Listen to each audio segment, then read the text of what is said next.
I have two versions of my product.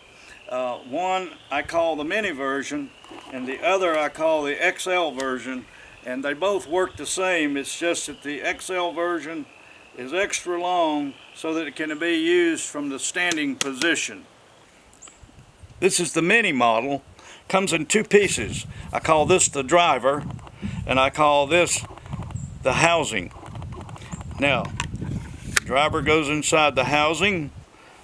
There's a foot in there to insert the staple into. The way it works is you push down on the housing, flush with the ground, and then you push the staple in. And when you push the staple in, it pushes it all the way down except the portion that is inserted into the foot. So to complete the insertion of the staple, you lift this up, turn it 1/4 turn in either direction, and then complete the insertion. Now if you're working in hard soil and you can't push that staple in, the ground being too hard, you can tap this with a hammer or mallet and drive it in. Works very well. I want to demonstrate these grooves.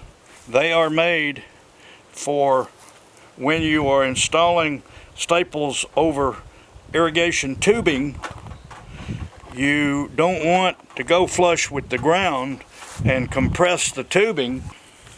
What you want to do is have the tubing go in here, and when you push down, you don't want to compress the tubing, so I have a little gadget that you attach here called a spacer. I call it a spacer. You put it on here when you're doing the tubing. You snap it on. That stops the staple at this point and doesn't compress the tubing. If you're doing a job where you want the staple to go flush with the ground, you simply snap this back off. You can snap it off, or you can take the driver out and put it on or take it off.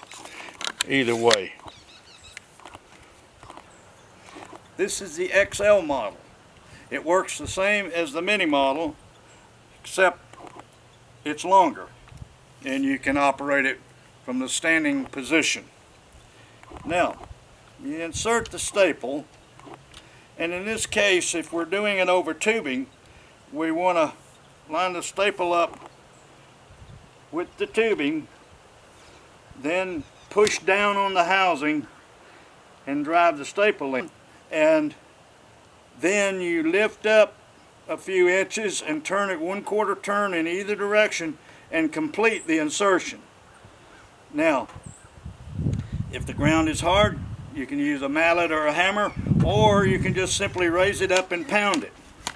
And it goes all the way down, but since I have the spacer installed, the staple will stop short and not compress the tubing.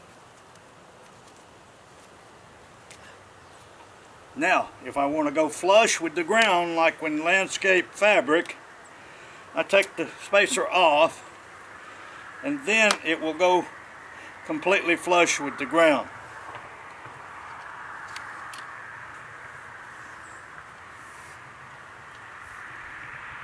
Down, down, up, turn 1/4, and complete the insertion.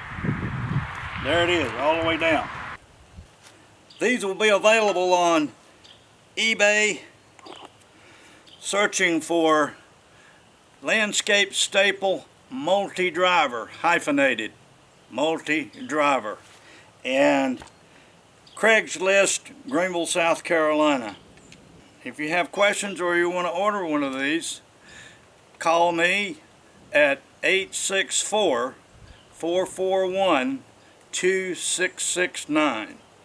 Thank you for watching.